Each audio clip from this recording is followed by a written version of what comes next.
Item 10E, adopt resolution authorizing the city manager to execute a contract with Schaff and Wheeler to conduct a trash capture device installation feasibility study in an amount not to exceed $63,266. Good evening, Honorable Vice Mayor and members of the City Council.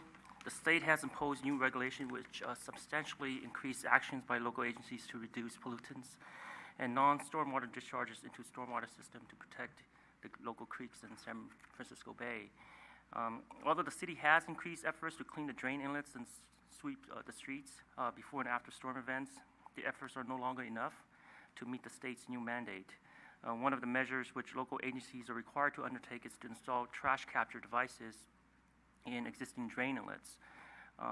The trash capture device is an engineering structure that filters stormwater.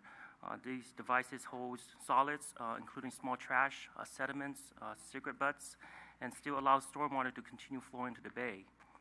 So as required under the municipal regional permit, agencies are mandated by the state's Regional Water Quality Control Board to meet targets to achieve a trash reduction goal of 70% by July 2017, 80% by July 2019, 100% or otherwise the board is calling it as no adverse impact to receiving water from trash by July 1st, 2022. These devices, whether it's installed in each individual drain inlet or a large unit installed in the San Bruno channel, require substantial financial commitment. Therefore, staff is recommending to perform a feasibility study prior to implementing or proceeding with the installation of any devices. Although installing devices in each of the storm drain inlet can be done, it may not be the most cost-effective approach. Reason being is that it may be installed in a location where it's not needed. There's also a huge impact, not just for the cost of these installations, but for the maintenance as well. Currently, the city has 53 of these units in place. Each drain inlet requires cleaning about 15 to 30 minutes with about a 2 to 3 man crew per location, depending on where it's located. After talking to other agencies and discussing the approach to meet the regulatory deadline, a feasibility study is being recommended, as it will provide the city guidance in determining the appropriate trash capture device and location to be installed. And the intent of the study is to evaluate and recommend the type of device, determine the locations, and develop the conceptual engineering level detail to be used in the design phase. And the study will evaluate the 70, 80, and 100% the trash capture goals and evaluate factors such as hydraulic impacts, environmental and permitting impacts, and maintenance. The requests for proposals were issued in January, and staff received 3 proposals from firms of BKF, CSG, and Schaff and Wheeler. Based on comprehensive review of the submitted proposals, the staff determined the project team from Schaff and Wheeler is the most qualified firm to complete the study. The firm completed similar studies for nearby agencies, including Livermore, Los Altos, Mountain View, Palo Alto, San Jose, San Mateo, and South San Francisco, as well as Sunnyvale. The scope of work includes performing all engineering and project management related work, including field investigation, hydraulic analysis, preliminary design, and site selection. The firm's cost to complete the study is $53,000, roughly. The staff is currently proposing to include $10,000 for optional services to perform additional site survey and geotechnical investigation. These optional services will only be used if the city authorized this additional work. Staff anticipates the study to be completed by July 2017, and the city will receive a technical memorandum with the recommendations to meet the state goals, along with the cost estimates and the construction schedule. Staff will review the recommendations, return to the City Council to award the design contract, and eventually a contract award for construction of these devices. For the fiscal impact, there's an existing allocation of $150,000 in the fiscal year 16-17 budget to cover the cost of the study. Although the city won't know the exact number and type of trash capture units until the feasibility is completed, staff did some preliminary estimate on the construction costs, as additional appropriations will be needed in the future. Each drain inlet trash capture device costs about $1,200, and for a large trash capture device, the cost ranges from $900,000 to $1.6 million each. If the city was to install 300 trash capture devices and 2 large trash capture devices, the estimated cost will be about $2.2 to $3.6 million. As the City Council knows, the city has limited amount of funding dedicated for stormwater operations. There are currently no other funding available, and the city will be forced to use the general fund capital reserve fund to fund the project. So appropriate budget allocation will be included in the fiscal year 2017-18 budget for the next phase of the work. This concludes our presentation, and we'll be happy to answer any questions. That's what they call unfunded mandates, right? Any questions of staff? Councilmember Medina? M. Medina? For the additional 10,000, the geotechnical studies, what can you just give me a little bit of idea where it's occurring and what you're actually doing?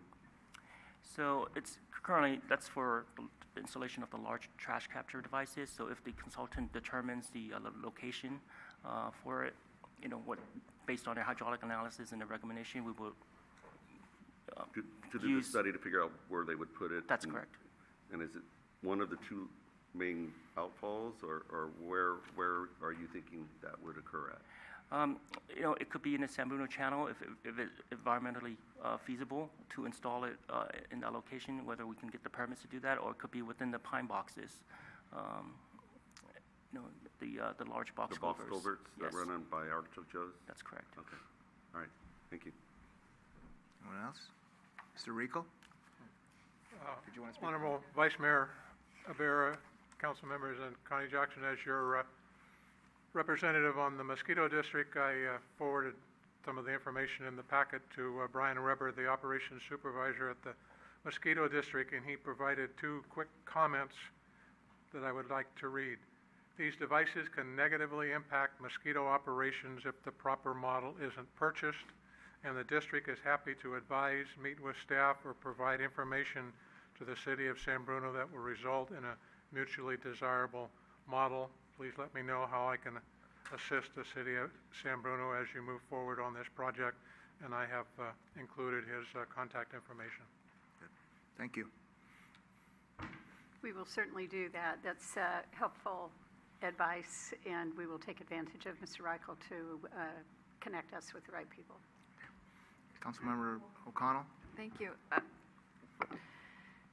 Where to begin? Since we're supposed to have 70% trash rejection by July of 2017, and we won't achieve that because we haven't done the additional, or I'm assuming we haven't achieved that. No, okay. What is going to happen? Because at a CCAG meeting, we received a report about all this, and they were talking about $10,000 a day penalties if we don't get this done when we're supposed to get it done. So since we're showing good faith in getting, if we pass this, getting the report done and budgeting more catch basins and all, is what's going to happen? May I answer it? Peregrine, yeah. Okay. Yeah, so we did reach out to a couple of the consultant from that's working with CCAG, EOA, on this, and there could be, it really depends, on whether the cities are committed to getting the feasibility done and showing commitment into reaching these goals, and if they are, maybe there could be a notice of violation letter that will be issued by the regional board to kind of speed up the city's process and getting to meet the 70% reduction goals. Okay, so if I'm understanding you right, we haven't done anything. We haven't reached out to the board yet. So I'd like to suggest we do it simultaneously of awarding this contract so that they know what we're doing ahead of the July deadline. That's one thing. And the other, when you're consulting and talking to the consultant, I'm very concerned about how labor-intensive these small catch basins are. And I'm sorry, Jimmy, you said it's a 3-man crew, is that correct? And it takes how much time to clean them? It's 15 to 30 minutes for a 2 to 3-man crew. And if we have 300 of them, and every time it rains or every time somebody sweeps into the storm drain or does whatever, they clog up pretty quickly, don't they? Because the mesh is extremely small. So this is something we need to be concerned of at the whole city, that we might have to look for bond issues or some way to fund this, because it's not going to be able to be sustained the way we're doing it now. Okay, well, you have to do it, so thank you. Anyone else? No. Any action? I'll introduce the resolution. Roll call, please. Councilmember O'Connell, Aye. Councilmember Marty Medina, Aye. Councilmember Rico Medina, Aye. Vice Mayor Ibarra. Aye.